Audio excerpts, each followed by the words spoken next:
સતગુરુ ભગવાન કી જય, સનાતન ધર્મની જય. હલો. જય ગુરુ મહારાજ. જય ગુરુ મહારાજ. બોલો બોલો. સુરત થી બોલો. હા, સુરત થયો. કાયા અને આત્માનો આત્મા ને કાયા સાથે કોઈ સંબંધ નથી, હા હા હા પણ આત્મામાંથી જે સુરતા રૂપી જે જીવ છે, જીવ આત્મા, બરાબર બરાબર પરમાત્મા, આત્મા અને જીવ આત્મા. બરાબર.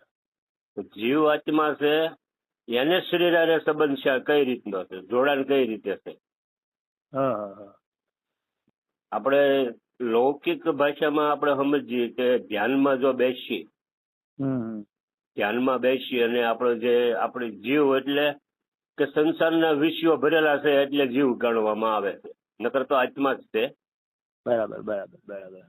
પણ ધ્યાનમાં જયારે વસનમાં આપણે સુરતા બાંધી ભજન કરીએ ત્યારે ધીરે ધીરે જે જીવની અંદર જે ભરેલા છે તે બધું ધીરે ધીરે ખાલી થતા શૂન્ય થાય, વિચારોથી શૂન્ય થાય, એટલે એની સુરતા આત્મામાં લાગી જાય.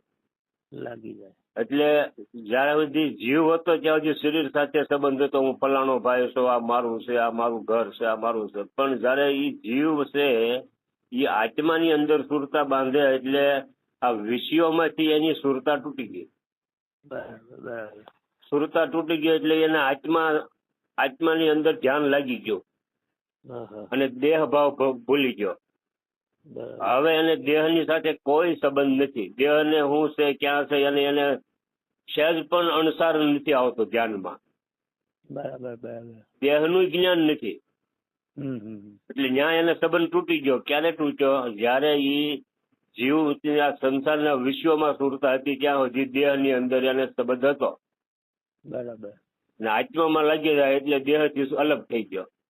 બરાબર બરાબર. એવી જ રીતે એ તો આપણું ક્ષણિક કલાક 2 કલાકનું ધ્યાન હોય તો હોય, વળી પાછું એને શરીરમાં પાછું આવી જાય છે, પાછું શરીર હજી સંબંધ બંધાઈ જાય છે.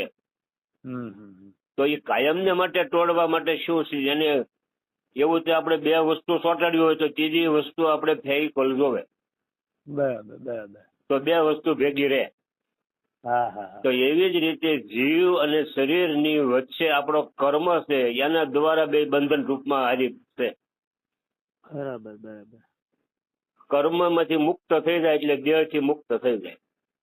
બરાબર. આપણા જે પ્રારબ્ધ કર્મ છે, પ્રારબ્ધ કર્મ, સંચિવ કર્મ અને ક્રિયામન કર્મ નહીં, પણ પ્રારબ્ધ કર્મ છે એને અને જીવની વચ્ચે જે પ્રારબ્ધ કર્મ છે એ બંનેને પકડી રાખે છે. કર્મને લીધે આપણું બંધન છે. કર્મને લીધે બંધન એટલે આપણે દેહ સાથે બંધન. સતગુરુ ભગવાન કી જય, સનાતન ધર્મની જય.